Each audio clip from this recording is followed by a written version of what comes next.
ఉంటుంది. ఒకసారి దేవినేని అవినాష్ ఏం మాట్లాడారు ఒకసారి ప్లే చేయండి. వంశీ మేర కానివ్వండి, లేకపోతే మిగిలిన వాళ్ళందరి మేర కానివ్వండి, ఒక కక్షపూరితంగా మనం ముందుకెళ్ళాలి. ప్రజాస్వామ్యం గారు కూనీ చేసి, రాజ్యాంగాల్ని చట్టాలను గారు కూనీ చేసి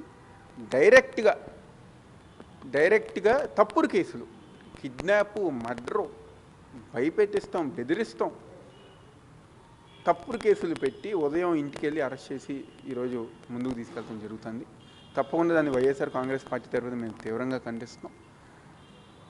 ఏదైతే ఇలాంటి వ్యవహారాలు, ఇలాంటి విషయాలు జరుగుతున్నప్పుడు ప్రతి ఒక్కరిగా గుర్తుపెట్టుకోవాల్సింది, రేపు మళ్ళీ ఈ రాష్ట్రంలో జగన్మోహన్ రెడ్డి గారు అధికారంలోకి వస్తే ఎవరైతే తప్పు చేశారో, ఎవరైతే ఇలాంటి తప్పుడు కేసులు పెట్టి మా నాయకుల్ని, మా కార్యకర్తలను ఇబ్బంది పెట్టారో వాళ్ళని తప్పకుండా చట్టపరంగా చట్టం ముందు నిలబెట్టే విధంగా వైఎస్ఆర్ కాంగ్రెస్ పార్టీ ఉంటుంది.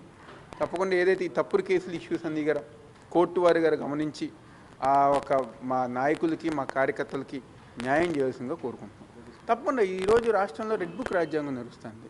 వైఎస్ఆర్ నాయకులు, వైఎస్ఆర్ కాంగ్రెస్ పార్టీ కార్యకర్తల మేర రెడ్ బుక్ రాజ్యాంగం అంటే ఎవరైతే పార్టీకి వ్యతిరేకంగా, ప్రభుత్వానికి వ్యతిరేకంగా, లేకపోతే వాళ్ళు ఎవరైతే కక్షపూరితంగా ఉన్నారో వాళ్ళ మీద ఎలాగైనా యాక్షన్ తీసుకోవాలని చెప్పిన ఒక ఉద్దేశంతో నడుస్తుంది. ఇది ఎంతో కాలంగా నడవదని గారు ఈ సందర్భంగా చెప్పారు. ఎస్సీ ఎస్టీ కేసు కూడా పెట్టారు ఈరోజు అదే చెప్తున్నాం కదా, భయపెట్టిస్తాం, ఎస్సీ ఎస్టీ మర్డరు అంటే అనేక కేసులు పెట్టారు. వీటన్నిటి మీద గారు జడ్జి వారు తగిన న్యాయం